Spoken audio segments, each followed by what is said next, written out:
सीटी परीक्षार्थियों के लिए 400 बसें चलाई जाएंगी। रोडवेज विभाग ने 400 बसों को भेजने की तैयारी की है।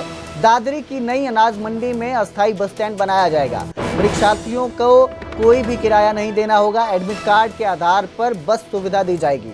महिला परीक्षार्थियों के साथ एक परिजन को बस सुविधा दी जाएगी। रोडवेज के अलावा सोसाइटी की बसों को भी रोडवेज की बसों के साथ भेजा जाएगा। बसों के संचालन को लेकर पूरी तैयारियों में रोडवेज जुटा हुआ है। ऑनलाइन के अलावा ऑफलाइन भी बसों की एडवांस बुकिंग होगी। 26 और 27 जुलाई को सीईटी की परीक्षा होने वाली है, जिसको लेकर रोडवेज जो है उन्हें फ्री बस सेवा मुहैया करवाएगा। परीक्षा केंद्रों तक रोडवेज की बसें पहुंचेंगी। 2 दिन में 4 शिफ्टों में होने वाली परीक्षा को लेकर ड्यूटियां लगवाई जा रही हैं। यातायात प्रबंधक पवन कुमार बोले कि परीक्षा को लेकर ड्राइवर कंडक्टरों की छुट्टियां रद्द कर दी गई हैं और वो परीक्षार्थियों को कोई परेशानी ना हो अपने सेंटर तक पहुंचने के लिए, इसके लिए उनकी छुट्टियां कैंसिल कर उनकी ड्यूटियां लगाई जा रही हैं ताकि रोडवेज की बसों को चलाया जा सके और जो परीक्षार्थी हैं वो समय पर अपने सेंटर पर पहुंच सके।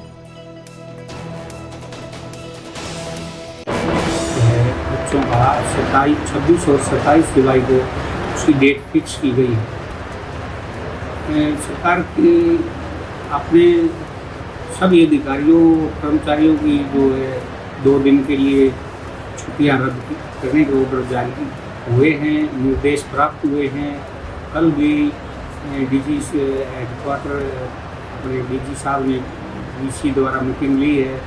उसमें निर्देश दिए गए हैं भाई किसी भी जो है परीक्षार्थी को किसी भी प्रकार की कोई असुविधा ना हो। इसके लिए सरकार ने भाई जो अपने परिवहन बेड़े में जितनी बसें हैं वो तो हैं ही, इसके साथ साथ जो परिवहन समिति की बसों को भी आरटीए के माध्यम से करेगी और इसके अलावा जो स्कूल बसेज हैं उनको भी इस काम में लिया जाएगा ताकि किसी भी प्रकार की कोई परीक्षार्थी को असुविधा ना हो। शटल सर्विस का प्रबंध किएंगे। इसके लिए हमने प्रपोजल तैयार किया है कि यहाँ जो बस स्टैंड है हमारा स्पेस कम है, भीड़ भाड़ का इलाका है, इसके लिए अनाज मंडी को डिसाइड करने के हम सोच रहे हैं कि वहाँ एक वेन्यू से वहीं सारे परीक्षार्थी पहुँचें और वहीं से बैठ के अपनी बसों में अपने सेंटर पर जाएं।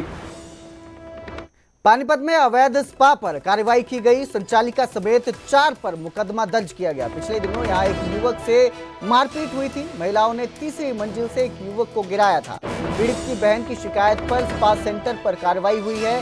पुलिस ने अवैध स्पा सेंटर को कार्रवाई की चेतावनी दी। लाइसेंस नहीं तो स्पा सेंटर बंद होंगे। तो ये कार्रवाई देखने को मिली है स्पा सेंटर पर। पिछले दिनों यहाँ पर एक जो युवक था उससे मारपीट हुई थी। महिलाओं ने तीसरी मंजिल से युवक को धक्का दिया था, गिराया था।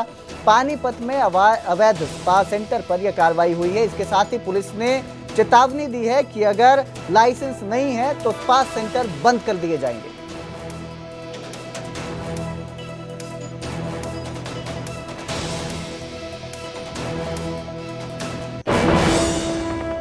यमुनानगर में नाबालिग लड़की को परेशान करने के मामले में कोर्ट ने शहबाज उर्फ आशु को दोषी पाया।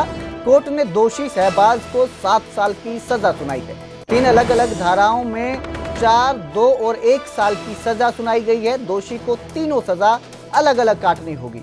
14 साल की नाबालिग पर दोस्ती के लिए दबाव बना रहा था। पीड़ित के पिता ने मामला दर्ज करवाया था। कोर्ट ने महज 5 महीने 25 दिनों में ही सजा सुनाई है। यमुनानगर में एडिशनल डिस्ट्रिक्ट एंड सेशन जज का यह फैसला है, जिन्होंने आरोपी को 7 साल की सजा सुनाई है।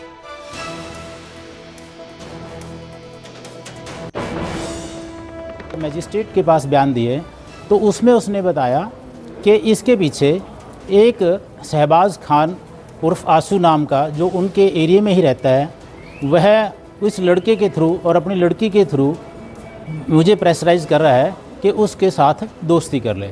तो जब ये इन्वेस्टिगेशन होती है तो इस अक्यूज़ शहबाज को गिरफ़्तार किया जाता है और उसके खिलाफ़ मुकदमा चलता है। इसमें जो लड़का उसको तंग कर रहा था फ़ोन करके वो जुवेनाइल है, उसका जुवेनाइल का ट्रायल अलग से चल रहा है। और ये जो शहबाज खान है ये 15/5 को 25 को गिल्टी होल्ड किया था और जिसकी आज 17/7/25 को इसको सज़ा सुनाई गई है। शहबाज था, शहबाज की लड़की और जो सुष्मिता लड़की थी वो दोनों एक ही क्लास में पढ़ती थी, एक ही स्कूल में थी। और वो जो लड़की थी ज़ोया भी उसको फोर्स करती थी ये सुष्मिता को कि भी शहबाज के जुनैद के साथ दोस्ती कर ले, और इसमें जो है ये सारा का सारा उसको प्रोटेक्शन भी प्रोवाइड की जाएगी। तो लड़की ने जब मना किया तो उसको उन्होंने मारने की भी कोशिश करी, स्कूल के पास एक गली में भी उसको कई बार पकड़ा। तो कहीं ना कहीं उसके लड़की के घर में जब पता चल गया तो ये मामला जो था पुलिस स्टेशन में, थाने में पहुंचा, और ऐसे इसमें पॉक्सो के अंडर FIR दर्ज हुई थी। तो कल इसमें जो है मैडम रजना अग्रवाल स्पेशल कोर्ट जो है उसकी कोर्ट से एक ऐतिहासिक फ़ैसला आया है जिसमें शहबाज को सज़ा करी गई है।